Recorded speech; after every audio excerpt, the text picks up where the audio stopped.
നമ്മൾ ഇന്നു മുതൽ പുതിയൊരു സീരീസ് സ്റ്റാർട്ട് ചെയ്യുകയാണ്. സ്റ്റാറ്റിസ്റ്റിക്കൽ അസിസ്റ്റന്റുമായിട്ട് ബന്ധപ്പെട്ട സീരീസ് ആണ് ഇന്നു മുതൽ സ്റ്റാർട്ട് ചെയ്തത്. നോക്കാം. ഒന്നാമത്തെ question: who define management as the process of designing and maintaining an environment in which individuals working together in groups efficiently accomplish selected AIIMS?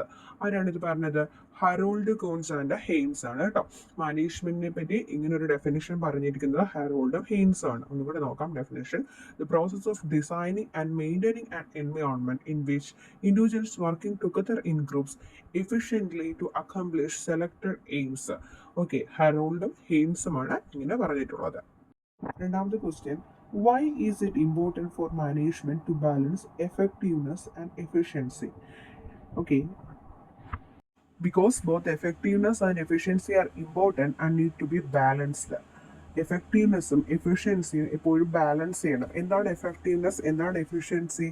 Efficiency എന്ന് പറയുന്നത് ഗോൾ അച്ചീവ് ചെയ്യണം. എങ്ങനെ? Minimum resource minimum cost use ചെയ്തുകൊണ്ട് goals achieve ചെയ്യുന്നതിനാണ് നമ്മൾ efficiency എന്ന് പറയുന്നത്. എന്നാൽ എഫക്റ്റീവ്നെസ് എന്ന് പറഞ്ഞാൽ എന്താ? ഡിസൈഡ് ഗോൾസ് അച്ചീവ് ചെയ്യുന്നുണ്ട്, പക്ഷെ ഹയർ കോസ്റ്റ് ആയിരിക്കും. അതാണ് എഫക്റ്റീവ്നെസ്. അടുത്ത question: which of the following is not a function of management? മാനേജ്മെന്റിന്റെ ഫംഗ്ഷൻസ് ഏതൊക്കെയാണ്? Planning, organising, staffing, directing, controlling. ഇതൊക്കെയാണ് മാനേജ്മെന്റിന്റെ ഫംഗ്ഷൻസ് എന്ന് പറയുന്നത്. അപ്പോൾ ഒന്ന് ക്വസ്റ്റ്യൻ നോക്കിയേ, ഏതാണ് ഇതിനകത്തുള്ള മാനേജ്മെന്റിന്റെ ഫംഗ്ഷൻ അല്ലാത്തത്? ഓണർഷിപ്പ് ആണ് അല്ലേ? പ്ലാനിങ്ങും ഓർഗനൈസിങ്, കൺട്രോളിങ്ങും സ്റ്റാഫിങ്ങും ഡയറക്ടിങ്ങും ഒക്കെ മാനേജ്മെന്റിന്റെ ഫംഗ്ഷൻസ് ആണ്. ഇത് ക്വസ്റ്റ്യൻ നോക്കാം. What is the relationship between management of work, people and operations? മാനേജ്മെന്റിന്റെ മൾട്ടി ഡയമെൻഷനകത്തിൽ വരുന്നതാണ്. മാനേജ്മെന്റ് 3 ഡയമെൻഷൻസ് ആണ്: management of work, management of people and management of operation. ഇത് എങ്ങനെയാണ് ലിങ്ക് ചെയ്തിരിക്കുന്നത്? എങ്ങനെയാണ്? They are Inter linked and depend on each other. Option B ആണ് correct ഉത്തരം. അടുത്തൊരു ക്വസ്റ്റ്യൻ നോക്കാം. What is the significance of human resource in an organisation? ഓർഗനൈസേഷനിലെ human റിസോഴ്സസിന്റെ significance എന്താണ്? They are the organisations greatest asset. Option B ആണ് correct ഉത്തരം. They are the organisations greatest asset ആണ്. നമുക്ക് അടുത്തൊരു ക്വസ്റ്റ്യൻ നോക്കാം. Management is dash A force. Management ഏത് തരത്തിലുള്ള ഫോഴ്സ് ആണ്? ടാഞ്ചിബിൾ ആണോ, ഇൻടാഞ്ചിബിൾ ആണോ, ഫിസിക്കൽ ആണോ, ഇമോഷണൽ ആണോ? ഏതാണ്? ഇൻടാഞ്ചിബിൾ ആണ് അല്ലേ? എന്താണ് ഇൻടാഞ്ചിബിൾ എന്ന് പറയുന്നത്? It cannot be seen, the force that cannot be seen, but its presence can be felt in the organization. നമുക്ക് കാണാൻ കഴിയത്തില്ല, പക്ഷെ അതിന്റെ പ്രസൻസ് നമുക്ക് അറിയാൻ പറ്റും. അത്തരത്തിലുള്ള ഫോഴ്സിനെയാണ് നമ്മൾ ഇൻടാഞ്ചിബിൾ എന്ന് പറയുന്നത്.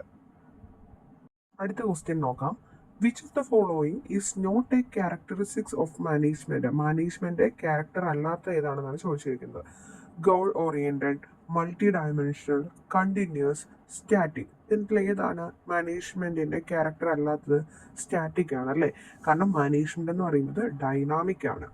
അതാണ് ഇവിടെ തെറ്റായിട്ട് വന്നിരിക്കുന്നത്. മാനേജ്മെന്റ് ഗോൾ ഓറിയന്റഡ് ആണ്, മൾട്ടി ഡയമെൻഷൻ ആണ്, കണ്ടിന്യൂസ് ആണ്, പെർവസീവ് ആണ്. അതുപോലെ തന്നെ മാനേജ്മെന്റ് എന്ന് പറയുന്നത് ഗ്രൂപ്പ് ആക്ടിവിറ്റി ആണ്. മാനേജ്മെന്റ് എന്ന് പറയുന്നത് ഇൻടാഞ്ചിബിൾ ഫോഴ്സ് ആണ്. മാനേജ്മെന്റ് ഡൈനാമിക് ആണ്. അപ്പോൾ ഇതിനകത്ത് ഏതാണ് റോങ് ആയിട്ട് വരുന്നത്? മാനേജ്മെന്റ് സ്റ്റാറ്റിക് ആണെന്നുള്ളതാണ് തെറ്റല്ലേ? മാനേജ്മെന്റ് സ്റ്റാറ്റിക് അല്ല. മാനേജ്മെന്റ് എന്ന് പറയുന്നത് ഡൈനാമിക് ആണ്. കാരണം അതിന്റെ എൻവയോൺമെന്റിന് അനുസരിച്ച് മാനേജ്മെന്റിന് ചേഞ്ചസ് വരുന്നുണ്ട്.